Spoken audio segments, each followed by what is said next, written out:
సీతమ్మ కూడా నేను వస్తాను అంది. కానీ వాళ్ళ మధ్య చాలా గంభీరమైనటువంటి చర్చ జరిగింది. అలా కృష్ణుడు గంభీరంగా ఉండదు. కృష్ణుడికి రాముడికి అవతారాల్లో చాలా తేడా ఉంటుంది. చక్క పెట్టడంలో కృష్ణుడి తర్వాతే. కొంచెం మా రామయ్య అమాయకుడు. అంటే కృష్ణయ్య కూడా మావాడే. అంటే నేను ఈ మాట అంటే నేను ఎవరి గురించి ఉపన్యాసం చెప్తే ఆయన మావాడు అంటుంటాను. అదే ఒక బలహీనత. అంటే మనవాడు లేదా ఎందుకు ఈ మాట అన్నానంటే, రాముడు చూడండి, ఆ మొట్టమొదట బాలకాండల యుద్ధానికి వెళ్ళినప్పుడు మారీచుణ్ణి చంపేసి ఉంటే అసలు రామాయణం అంత దూరం వెళ్ళేదండి. సీతాపహరణం జరిగేదా? మారీచుణ్ణి వదిలేశాడు. వదిలేసి తాటకా సంహారం చేశాడు. అంత దూరం వెళ్ళింది. శూర్పణఖకి ముక్కు చెవులు కోసి వదిలేశాడు. అంత దూరం జరిగింది. సగం చంపుతాడు, సగం వదులుతుంటాడు. దానివల్ల కష్టాలు కొని తెచ్చుకుంటూ ఉంటాడు రాముడు. కృష్ణుడు అలా కాదు. జరాసంధుడు యుద్ధానికి వస్తే వీడిని చంపేశామనుకో మళ్ళీ మనకి పనికి మాలిన వాళ్ళందరినీ కూడేసుకొచ్చేవాడేవాడు. అందుకని కూడేసుకొచ్చిన వాళ్ళందరినీ చంపేసి వీడిని వదులుతుంటే వీడెళ్ళి మళ్ళీ పనికి మాలిన వాళ్ళందరినీ పట్టుకుని వస్తుంటాడు.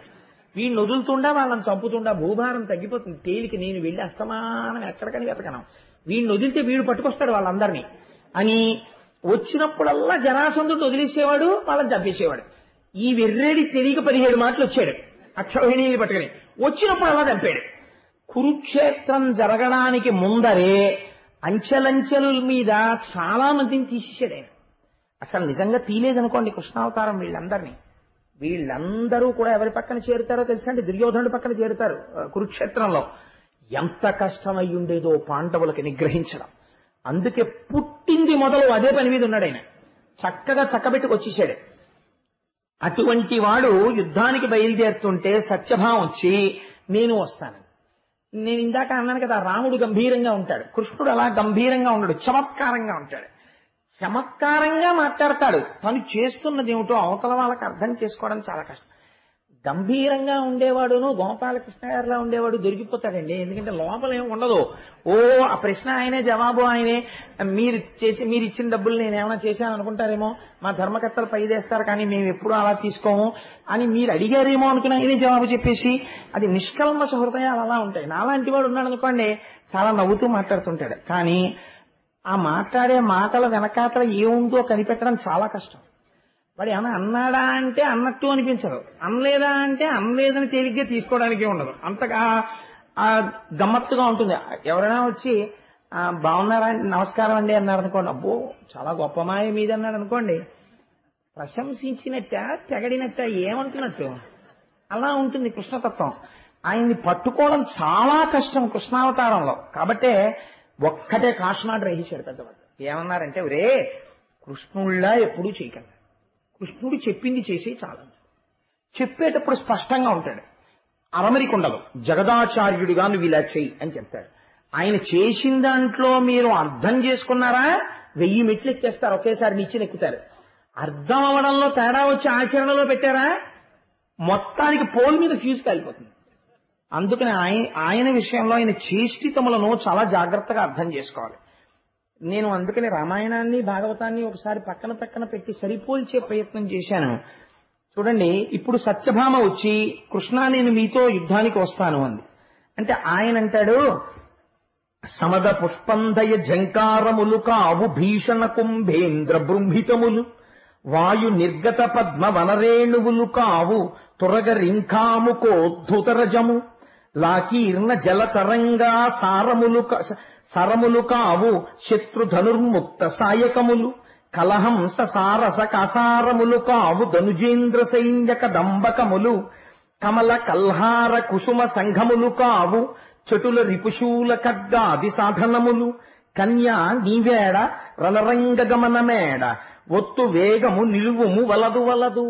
ఆయన అన్నాడు, సత్యభామ యుద్ధం అంటే ఏమిటో అది కూడా సరదాగా ఉంటుంది అనుకుంటున్నావు, రోజు నాతో ప్రణయ కిళీ విలాసాల్లో తేలియాడుతూ ఇది కూడా ఏదో ఉద్యానవనంలో విహరించడం అనుకుంటున్నావేమో. యుద్ధ భూమి అంటే ఎలా ఉంటుందో తెలుసా? సమద పుష్పంధయ జంకారములు కావు భీషణ కుంభేంద్ర బృంహితములు. అక్కడ 9 జంకారాలు వినపడవు. బ్రహ్మాండమైనటువంటి ఏనుగులు తొండములనెత్తి ఘీంకారములు చేస్తుంటాయి, అవి వినపడుతుంటాయి. వాయు నిర్గత పద్మ వనరేణువులు కావు తురగ రింఖాముకోద్ధుతరజము, అక్కడ పద్మముల నుంచి వచ్చేటటువంటి పుప్పుడుతో కూడిన గాలి రాదు. శరవేగంతో పరిగెత్తే గుర్రాలు యుద్ధభూమిలో వెళ్ళిపోతుంటే వాటి డెక్కల నుంచి పైకి రేగినటువంటి ధూళి వచ్చి మీద పడుతుంది. అక్కడ సరోవరాల నుంచి వచ్చేటటువంటి చల్లటి గాలి రాదు. శత్రువులు విడిచిపెట్టినటువంటి బాణ పరంపరలు వచ్చి మీద పడిపోతాయి. పైగా అక్కడ కలహంసలు మొదలైనటువంటి పక్షులతో కూడిన సరోవరాలు ఉంటాయని నువ్వు అనుకుంటున్నావేమో. భయంకరమైనటువంటి శత్రువులు రాక్షసులతో కూడినటువంటి యుద్ధభూమి అయి ఉంటుంది. కాబట్టి అక్కడ నువ్వు సంతోషించడానికి అబ్బా తామర పువ్వు ఎంత బాగుందో అనండి, ఆ కలువ పువ్వు ఎంత బాగుందో అనండి, లేకపోతే ఆ కల్హార పుష్పం ఎంత బాగుందో అనండి అని చూడడానికి పూలతోట కాదు.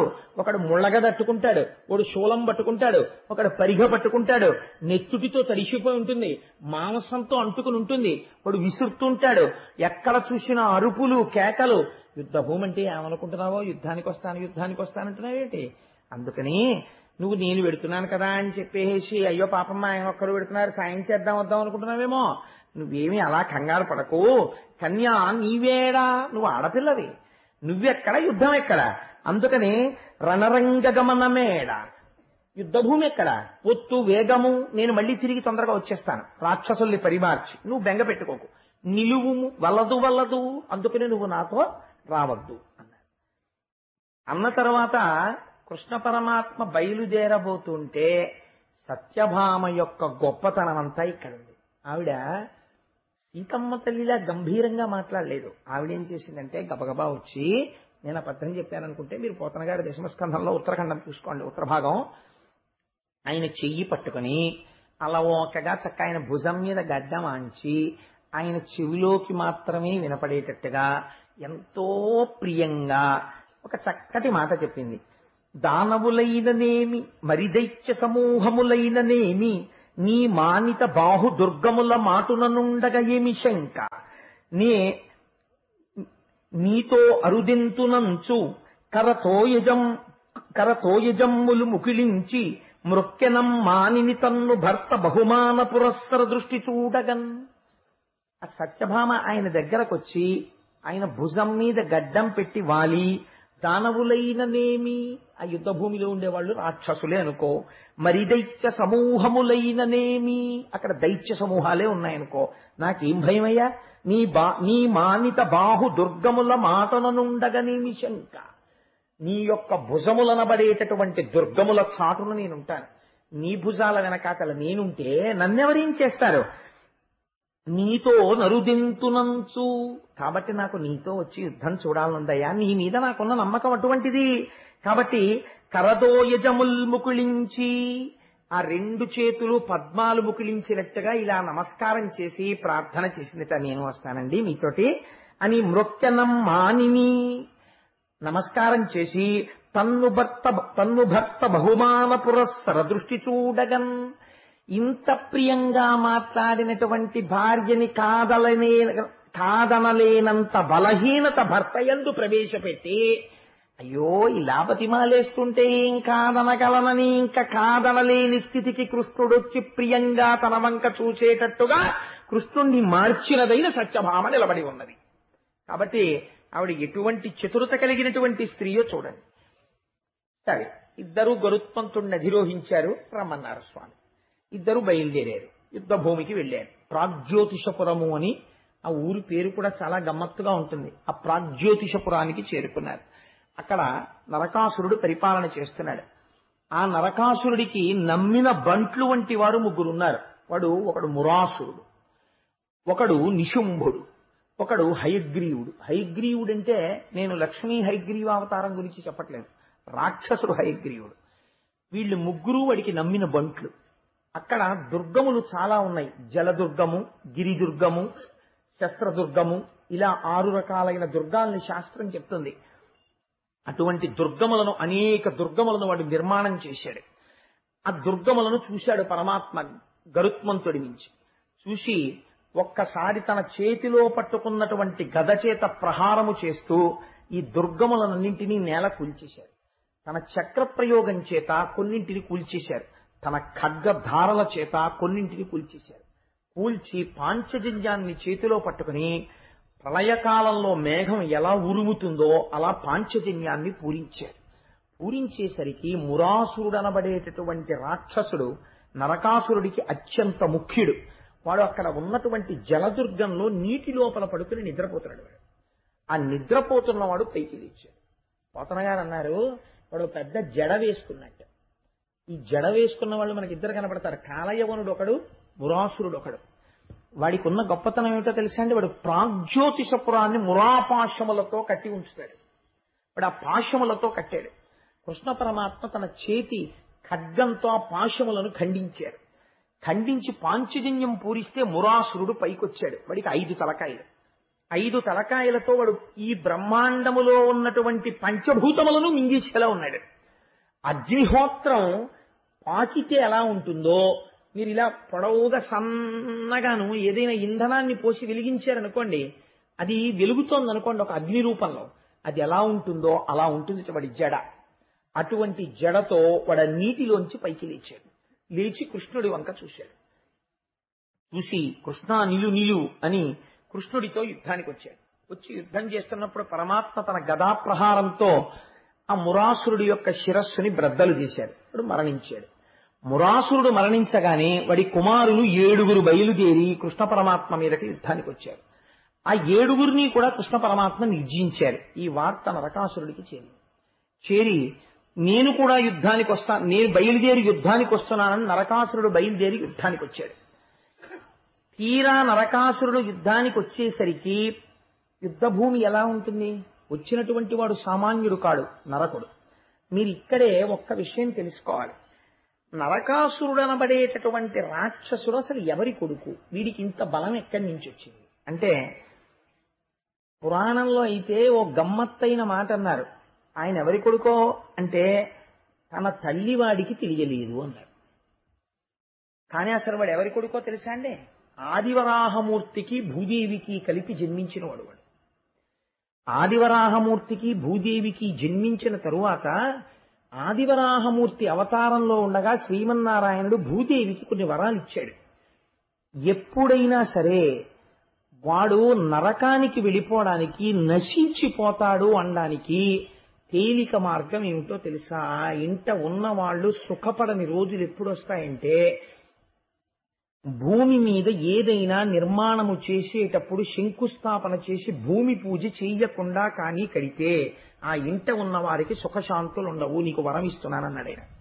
అప్పుడే భూమి కొన్ని వస్తువుల పేర్లు చెప్పి వీటిని భూమి మీద ఎవడు పెడతాడో ఆచ్ఛాదన లేకుండా, అంటే కింద ఏదైనా వెయ్యకుండా పెడితే వాడికి ఆ వస్తువు యొక్క అనుగ్రహము లభించకుండుగాక, వాడి ఐశ్వర్యము తొలగిపోవుగాక అని వరం అడిగింది. ఆ వస్తువుల పేర్లు అంటే నేను ఇప్పుడు ఈ విషయాలు ఎక్కడి నుంచి అనుసంధానం చేస్తున్నానంటే భాగవతాంతర్గతం కాదు, దేవీ భాగవతం నుంచి అనుసంధానం చేస్తున్నాను. అందులో మీరు బాగా జ్ఞాపకం పెట్టుకోవలసిన వస్తువు ఒకటి ఉంది. చాలా మంది పిల్లలకి చదువు రావట్లేదు అంటుంటారు. భూదేవి వరం ఏమిటో తెలుసా అండి?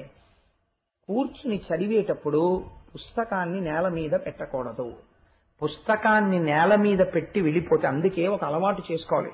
ఏదో ఒక ప్లాంక్ లాంటిది వేసుకుని చదువుకుంటూ గభాలను లేవవలసి వస్తే ప్లాంక్ తో పాటు కింద పెట్టాలి తప్ప పుస్తకాన్ని కింద పెట్టేసే అలవాటు అయిందనుకోండి, వాళ్ళ యందు బుద్ధి శక్తి ప్రచోదనం అవ్వదు. ఒకవేళ వాడు ఎంత తెలివైన వాడైనా కీలకమైన సమయంలో పరీక్ష యందు వాడికి సరస్వతి అనుగ్రహం కలగదు. పుస్తకాన్ని నేల పెట్టిన వాడికి సరస్వతీ కటాక్షం ఉండరాదు. శంఖమును నేల మీద ఎవడు పెడతాడో వాడి ఇంట మంగళం ఉండరాదు. ఎవడు తులసిని పువ్వుల్ని నేల మీద పెడతాడో వాడి ఇంట పూజలు దేవతలు స్వీకరించరాదు. శివలింగమును నేల మీద ఎవడు పెడతాడో అటువంటి వాడి ఇంట దేవతలు నివసించరాదు. భూదేవి వరాలు అడిగింది. ఇవి యథార్థంగా ఎవరు తెలుసుకోవాలో తెలుసా అండి? గృహస్థాశ్రమంలో ఉన్న వాళ్ళందరూ ఇవి తెలుసుకోవాలి. తెలుసుకుని ఇంట్లో ఈ వస్తువుల విషయంలో చాలా జాగ్రత్తగా ఉండాలి. సరే, ఇప్పుడు నేను ఆ ఆఖ్యానంలోకి ప్రవేశించాననుకోండి, భాగవతం వదిలి దేవీ భాగవతంలోకి వెళ్ళిపోతాను. స్పృశించానంతే. ఎప్పుడైనా దేవీ భాగవతం చెప్పినప్పుడు మీకు దాని వివరాన్ని పూర్తిగా అందజేసే ప్రయత్నం చేస్తాను. కాబట్టి నేను తరచూ ఒక విషయం చూస్తుంటాను, మీరు మరోలా అనుకోకండి, మీకు ప్రయోజనకరమైన విషయం కాబట్టి నేను చెప్తాను. నేను చాలా ఇళ్లలో ఎప్పుడైనా వెడితే పూజా మందిరం చూడండి అంటుంటారు. అంటే వెళ్ళి ఒక నమస్కారం చేసి వస్తాను, వాళ్ళ భక్తి గొప్పది. నేను ఎవరిని విమర్శ చేయట్లేదు, కానీ ఒక విషయం తెలుసుకోండి.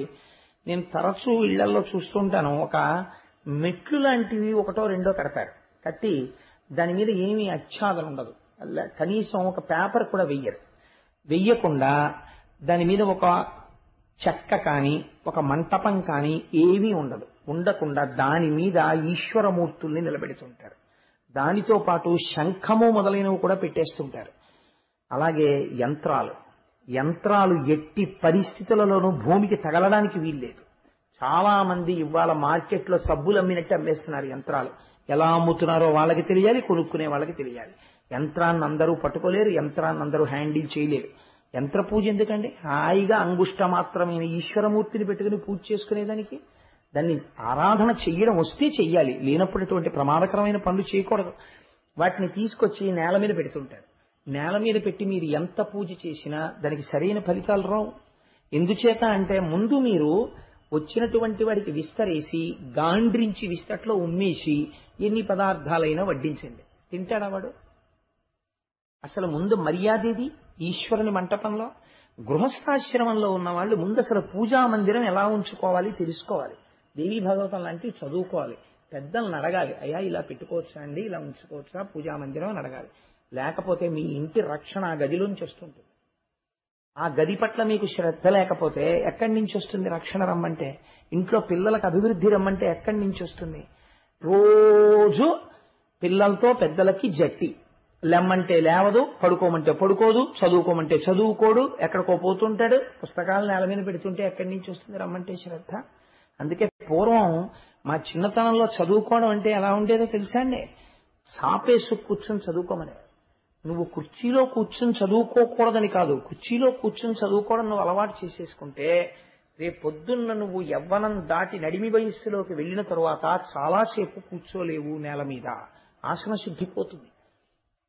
తర్వాత చక్కగా నేలని చాపేసుకుని చదువుకోవలసిన పుస్తకాలు తెచ్చి అక్కడ పెట్టుకుని ఒక్కొక్క పుస్తకం ఒక ప్లాంక్ వేసుకుని చదువుకుని ఈ పుస్తకం తీసి ఈ పుస్తకం పెట్టుకున్నట్టు ఈ పుస్తకం ఇక్కడ పెట్టుకున్నప్పుడు చాప ఉంటుంది, గౌరవింపబడుతుంటుంది పుస్తకం, సరస్వతీదేవి.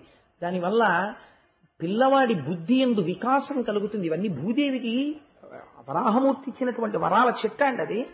అందుచేతనే అప్పటి నుంచి ఇప్పటికీ దాని పరిస్థితి అలాగే ఉంటుంది. సరే, కొన్ని ఏదో ప్రయోజనకరమైన విషయాన్ని అనుసంధానం చెయ్యాలి అని నాకు అనిపించి చేశాను, అంతకమించి ఇప్పుడు నేను దేవీ భాగవతంలోకి వెళ్ళాలని నేను అనుకోవట్లేదు.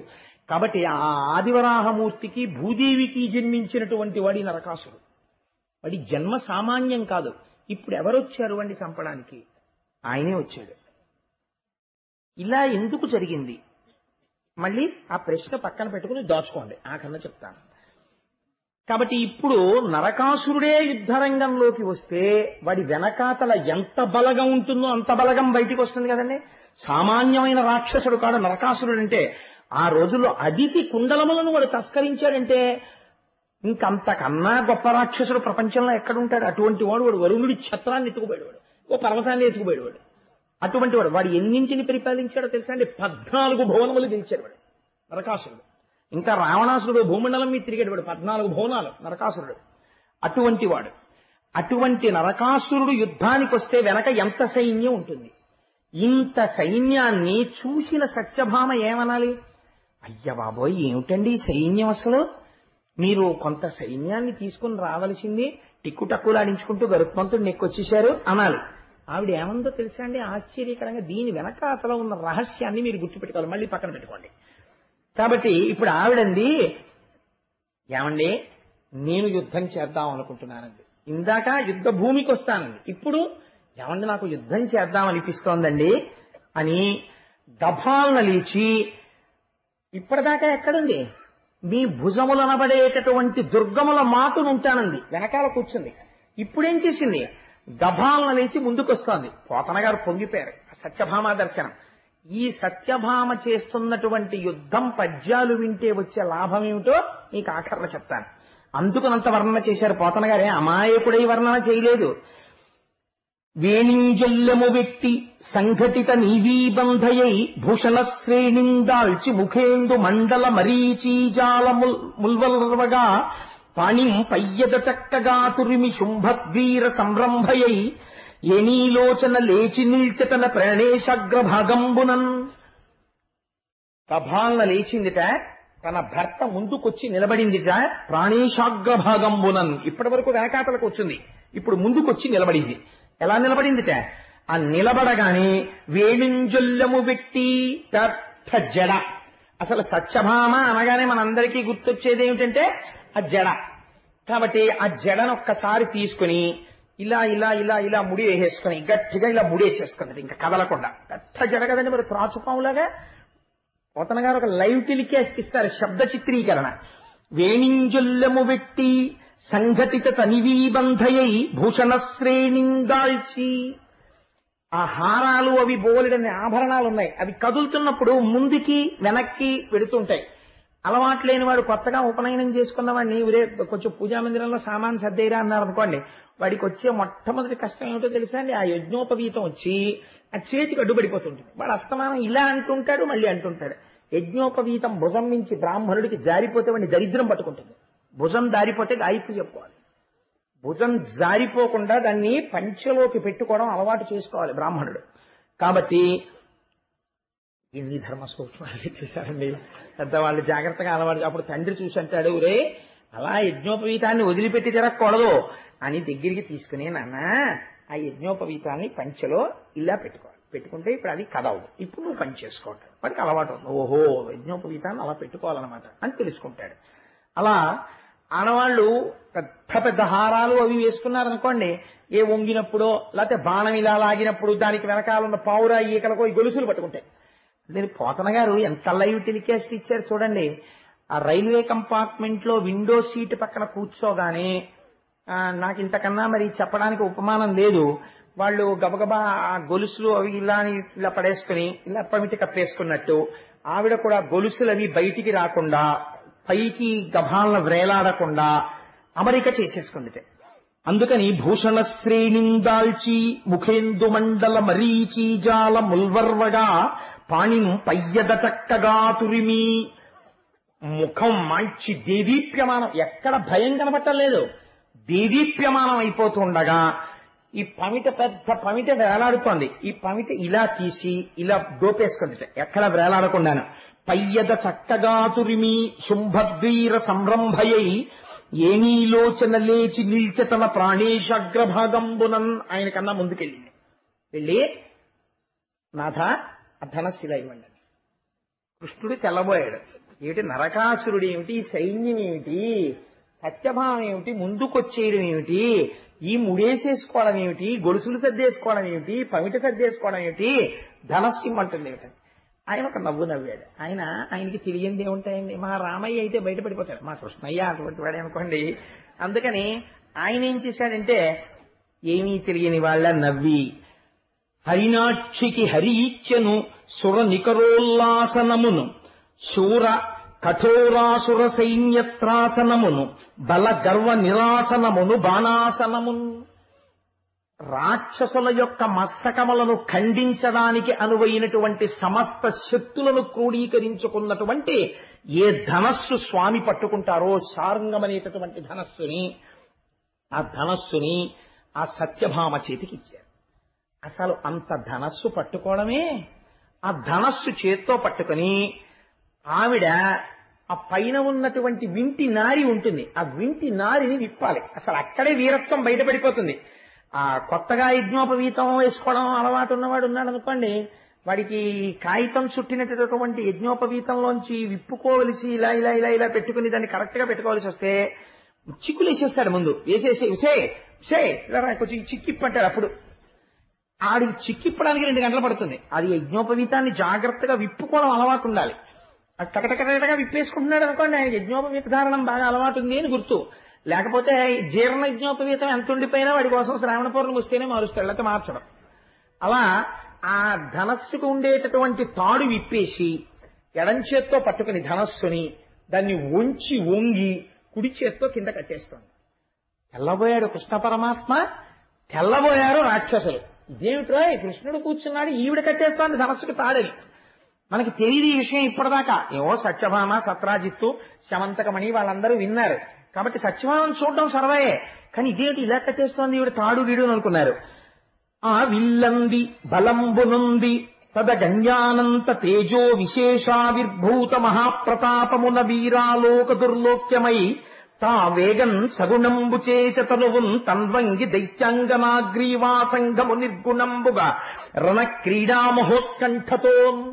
పోతన గారి పద్యాలంటే పద్యాలే, ఎంత గొప్ప పద్యం వాడతారో చూడండి.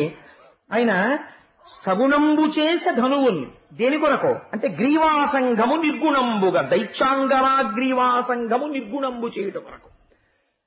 ఆవిడ లేచి ధైర్యంగా తాడు విప్పి ఇలా కట్టేస్తుంటే పోతన గారు అంటారు, ఈవిడ కడుతున్నటువంటి తాడు కొన్ని లక్షల మంది రాక్షస స్త్రీల మెడలలో ఉన్నటువంటి పసుపు తాడు తీసేయడానికి కడుతున్న తాడు అన్నారు.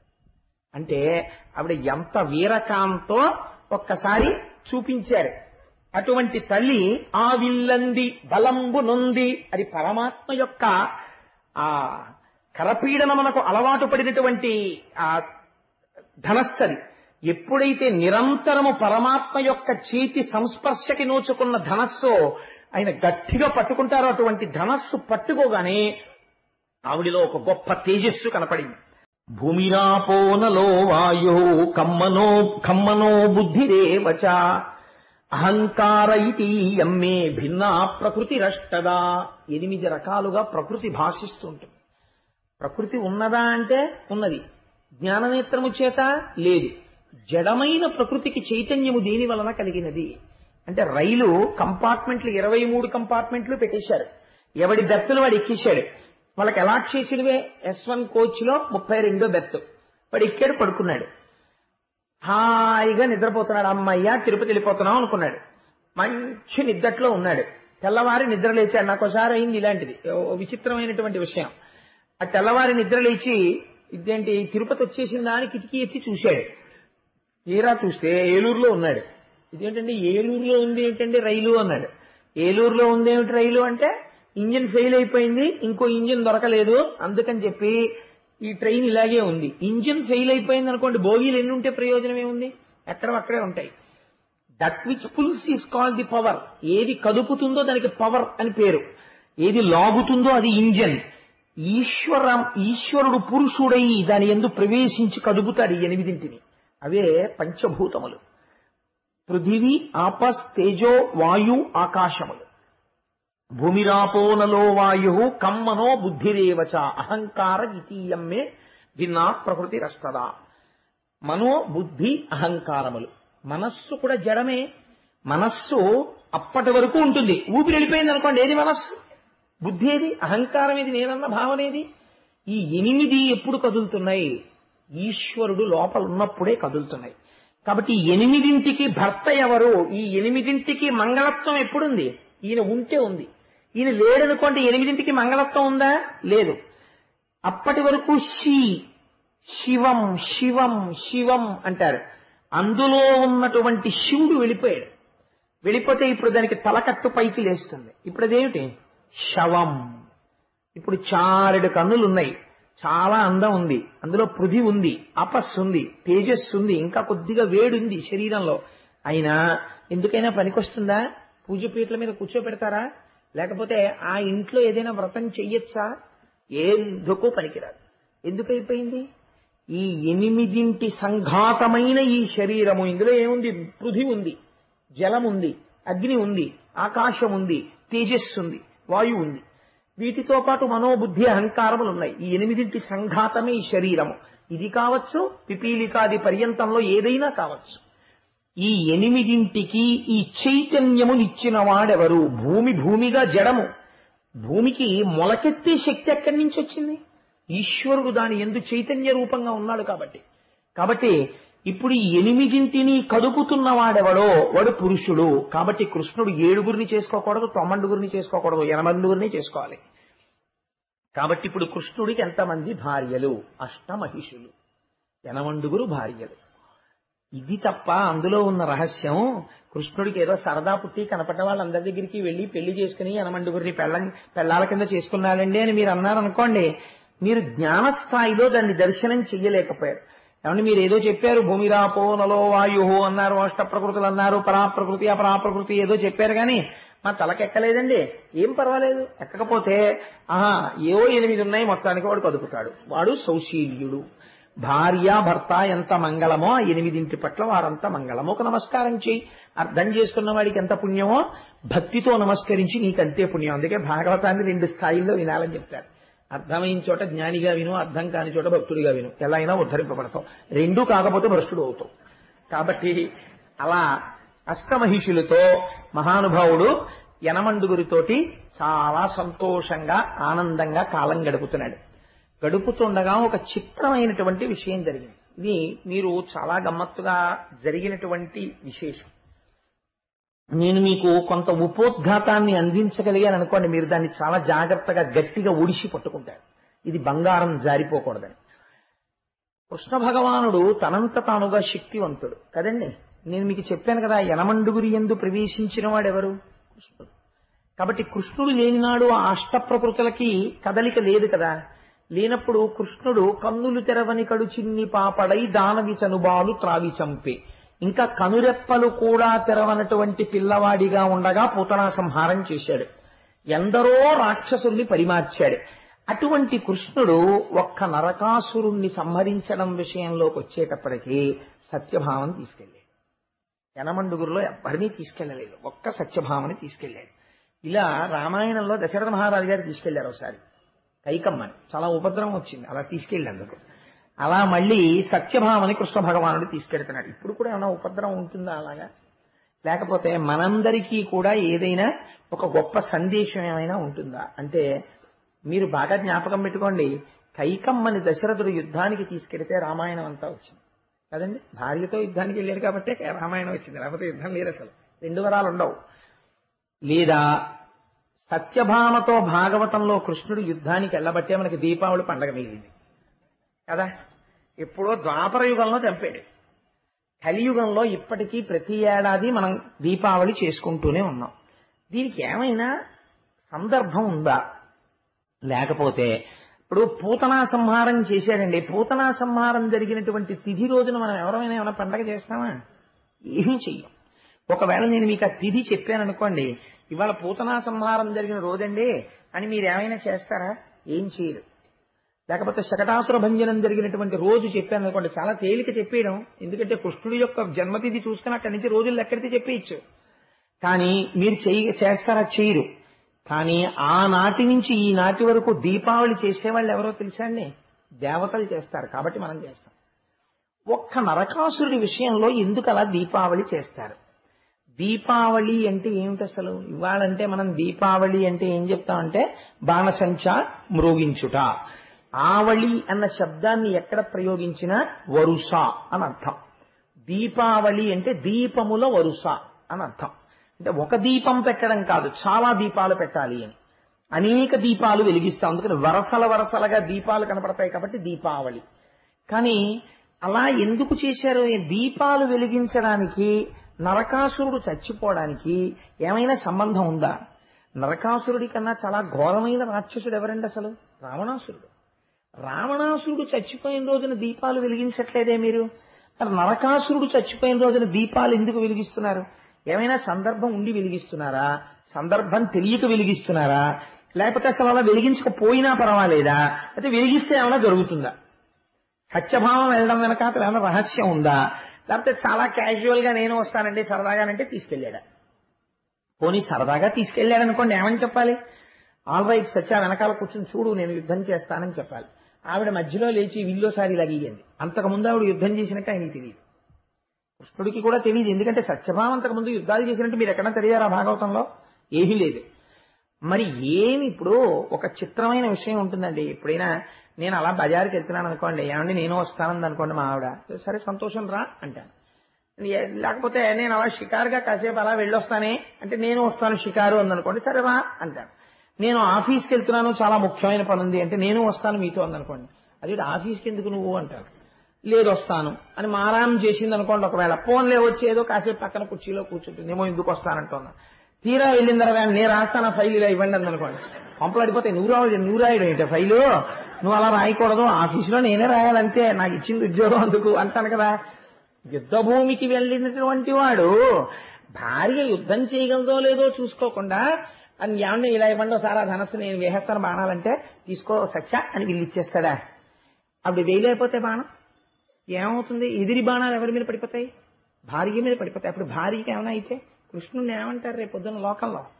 మరి ఎందుకు ఇచ్చాడు సత్యభామకి వీళ్ళు అంటే చాలా క్యాజువల్ గా ఏమీ తెలియకుండా చాలా సరదాగా అటువంటి యుద్ధరంగంలో అంత తేలిక పరాచికం ఆడగలిగినంత పురుషుడా కృష్ణుడు?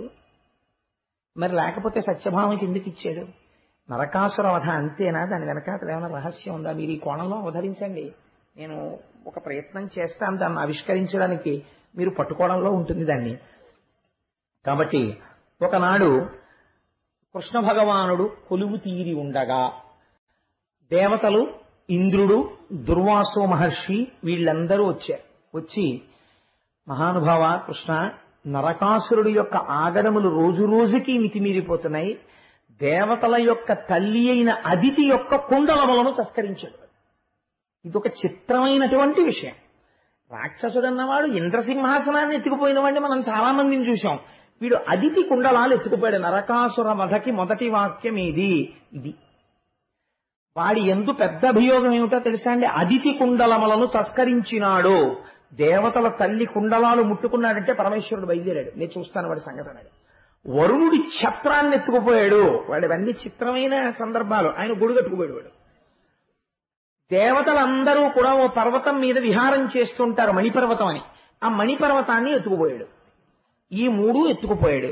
వాడి ఆగడాలు అంతా ఇంతా కాదు. కృష్ణ నువ్వే వాణ్ణి పరిమార్చాలి అని అడిగాడు ఇంద్రుడు. అడిగితే కృష్ణుడు అన్నాడు, తప్పకుండా నేను రాక్షస సంహారం చేస్తాను, నరకాసుర వధ చేస్తాను, నేను బయలుదేరుతున్నాను యుద్ధభూమికి అని దేవతలందరినీ స్వాంతనపరిచి తాను యుద్ధభూమికి బయలుదేరడం కోసమని రథం ఎక్కుతున్నాడు. ఆ బయలుదేరే ముందు గబగబా సత్యభామ వచ్చింది. ఆవిడ పేరు చాలా గమ్మత్తైన పేరండి, సత్యభామ. ఇప్పటికీ కూడా మొట్టమొదట ఆ పేరు ఎక్కడ వినపడుతుందో తెలుసా అండి?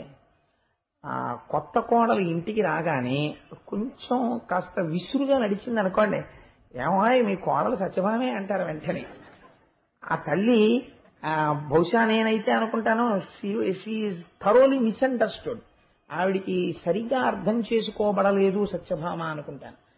ఆ తల్లి సత్యభామ పొందినటువంటి స్థానం చాలా గొప్ప స్థానం అండి నిజంగా. ఆవిడ నృత్య సంప్రదాయంలో కూడా కూచిపూడిలో కూడా ఆవిడ కృష్ణుడికి లేఖ రాస్తుంది. అయ్యో బాబోయ్, నిజంగా అది శోభానాయుడు గారు మహాతల్లి ఆవిడ చేస్తారు. ఆ కృష్ణుడికి ప్రణయలేఖ రాయడం, ఆవిడ నర్తన చెయ్యడం. సత్యభామ ఎన్ని రంగాలలో ప్రవీణురాలో మహాతల్లి. ఆయమ్మ కృష్ణ భగవానుడి దగ్గరికి వచ్చి ఒక మాట అడిగింది. నాథ, మీరు యుద్ధభూమికి బయలుదేరుతున్నారు కదా నరకాసురుడితో యుద్ధం చేయడానికి, నేను కూడా మీతో వద్దామనుకుంటున్నాను యుద్ధభూమికి. అరణ్యవాసానికి రాముడు వెడుతున్నప్పుడు సీతమ్మ కూడా నేను వస్తాను అంది. కానీ వాళ్ళ మధ్య చాలా గంభీరమైనటువంటి చర్చ జరిగింది. అలా కృష్ణుడు గంభీరంగా ఉండదు. కృష్ణుడికి రాముడికి అవతారాల్లో చాలా తేడా ఉంటుంది. చక్క పెట్టడంలో కృష్ణుడి తర్వాతే. కొంచెం మా రామయ్య అమాయకుడు. అంటే కృష్ణయ్య కూడా మావాడే.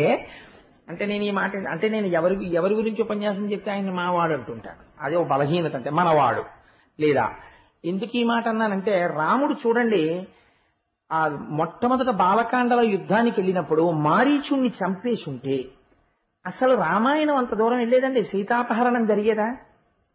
మారీచుణ్ణి వదిలేశాడు. వదిలేసి తాటకా సంహారం చేశాడు. అంత దూరం వెళ్ళింది.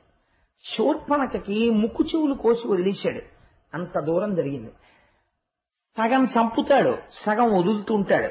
దానివల్ల కష్టాలు కొని తెచ్చుకుంటూ ఉంటాడు రాముడు. కృష్ణుడు అలా కాదు. జరాసంధుడు యుద్ధానికి వస్తే వీడిని చంపేశామనుకో మళ్ళీ మనకి పనికి మాలిన వాళ్ళందరినీ కూడేసుకొచ్చేవాడేవాడు. అందుకని కూడేసుకొచ్చిన వాళ్ళందరినీ చంపేసి వీడిని వదులుతుంటే వీడెళ్ళి మళ్ళీ పనికి మాలిన వాళ్ళందరినీ పట్టుకుని వస్తుంటాడు. వీడిని వదులుతుండా వాళ్ళని చంపుతుండా భూభారం తగ్గిపోతుంది. తేలికి నేను వెళ్ళి అస్తమానం ఎక్కడికని వెతకను, వీడిని వదిలితే వీడు పట్టుకొస్తాడు వాళ్ళందరినీ అని వచ్చినప్పుడల్లా జరాసంధుడు వదిలేసేవాడు, వాళ్ళని చంపేసేవాడు. ఈ వెర్రేడి తెలియక 17 మాటలు వచ్చాడు అక్షౌహిణీని పట్టుకుని. వచ్చినప్పుడు అలా చంపాడు. కురుక్షేత్రం జరగడానికి ముందరే అంచెలంచెల మీద చాలా మందిని తీసేసాడు ఆయన. అసలు నిజంగా తీలేదనుకోండి కృష్ణావతారం వీళ్ళందరూ కూడా ఎవరి పక్కన చేరుతారో తెలుసా అండి? దుర్యోధనుడి పక్కన చేరుతారు కురుక్షేత్రంలో. ఎంత కష్టమై ఉండేదో పాండవులకి నిగ్రహించడం. అందుకే పుట్టింది మొదలు అదే పని మీద ఉన్నాడు ఆయన. చక్కగా చక్కబెట్టుకు వచ్చేసాడు. అటువంటి వాడు యుద్ధానికి బయలుదేరుతుంటే సత్యభావం వచ్చి నేను వస్తాను. నేను ఇందాక అన్నాను కదా, రాముడు గంభీరంగా ఉంటాడు, కృష్ణుడు అలా గంభీరంగా ఉండడు, చమత్కారంగా ఉంటాడు. చమత్కారంగా మాట్లాడతాడు, తను చేస్తున్నది ఏమిటో అవతల వాళ్ళకి అర్థం